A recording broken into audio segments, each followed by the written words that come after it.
everyone. Welcome back to my channel. If you were like most fans, you were unhappy with the final season of Game of Thrones. And what's most frustrating to me is that despite deviations from the books, removal of certain characters, and some poor execution in prior seasons, Dan and Dave still could have provided a good conclusion to their adaptation, even with a just mediocre season 8. I remember seeing numerous fan theories leading up to that last season, and most of them were much better than what we got. And that's why I think the greatest travesty of Game of Thrones is that if they had just kept it simple, stuck to the character development that had been forged, and the story arcs in place, Game of Thrones could have been one of the best series in TV history. Why Benioff and Weiss didn't do that is open to speculation. Maybe they were tired of the show and anxious to get on to new projects, some of which never panned out. Perhaps they thought they were skilled enough to pull off twists as big as Ned Stark's death or the Red Wedding, all on their own. Maybe they went down the rabbit hole of subverting expectations, or was a combination of all these things. In this video, though, I want to focus exclusively on Jaime Lannister and Varys, and how easy it would have been to give those characters a fitting ending and not the mess that we got. This also means for now, I'm putting aside the imperfections and different paths from prior seasons and just focusing on where everything was after season 7. First, I want to talk about Jaime. He was one of the worst character assassinations that we saw. I think only Dany was definitively worse. We spent seasons building Jaime's redemption arc, only to have him completely and inexplicably revert back to something close to what he was in season 1. Now, Dan and Dave might point to all the terrible things that Jaime did in the past and say that he was just returning to his true nature. And while this is something we often see in TV and films, a constant falling back into old patterns, it has to be earned. You can't just do it, you have to build the path there. Tony Soprano is the perfect example of this. Largely through his therapy sessions, the audience is tantalized with his potential to change, but he never really does. Just when you think he might, he reverts back to the same person he always was. And this is the pattern that plays out consistently. There are no deviations from his character that aren't supported through his actions.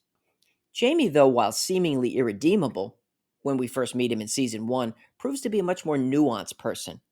We first see that other side of him clearly when he steps in to save Brienne, but it was always there, as we learn when he describes to her what it was like for him when he had to kill Aerys the Mad King to save the people of King's Landing.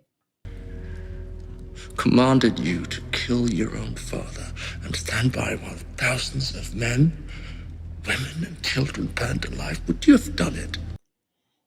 It was largely his love for Cersei that led him down a darker path. With her being his sister, much of what he did was to keep others from learning the true nature of their relationship.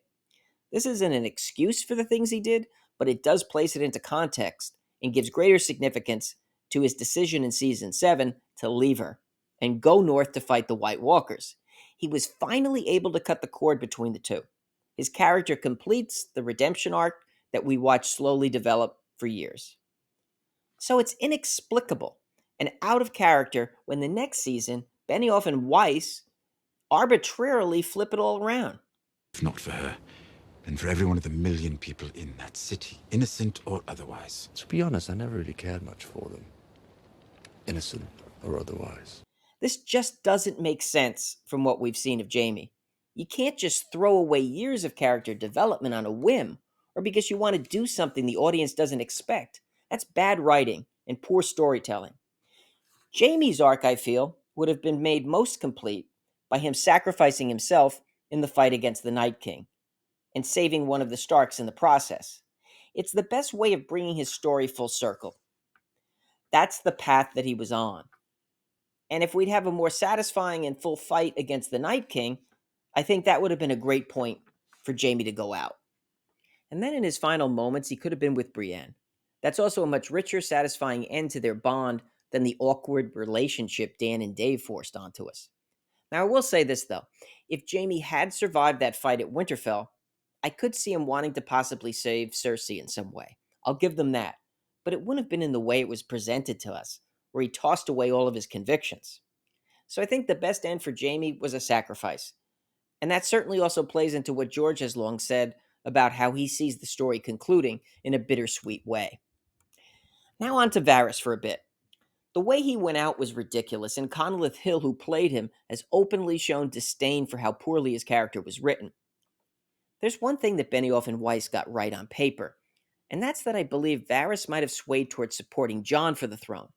But this wouldn't have been due to any doubts about Dany's character, but I think as a practical person, Varys would have felt that Jon would have been more acceptable to the entire realm, having both the Stark and Targaryen lineage. Varys is that type of person who tries to figure out what works, who is best suited for advancing the best interests of the realm. It's one reason why he would never fully commit to Ned in season 1. Varys lamented at how naive and ineffectual Ned was as hand, and while he certainly knew that Joffrey was horrendous, he wasn't going to stick his neck out too far for a man who was a one-way street, who followed a fixed code, and didn't understand how politics worked in King's Landing. So in Jon, I think he would see a person that was best suited in bringing everyone together, and would have likely pursued his cause. The problem, though, was how he went about it, as Dan and Dave showed it. Varys wasn't stupid. Most of what he did was in the shadows. If he had built up a plan to get support for Jon, no one would have seen it coming, unlike on the show, where Varys became a parody of his former self. And I think, too, the Varys we saw on the TV side of things anyway was a survivor, and likely someone who would be still standing at the end of the story. I might do some more videos on this in the future, a character by character look on how the story could have concluded in a satisfying way if they had just followed the character development and the story arcs that were already in place. There are also some bigger plot points to discuss, like the fight against the Night King, Jon's Targaryen history, and even what happens with the throne. That's all stuff I'd like to analyze a bit in the future, but for now, that's it for this one. Make sure to hit the like button if you enjoyed the video, and if you're interested in more Game of Thrones and House of the Dragon content, listen to Caraxes and subscribe. I want to thank everyone for watching, and I'll see you soon.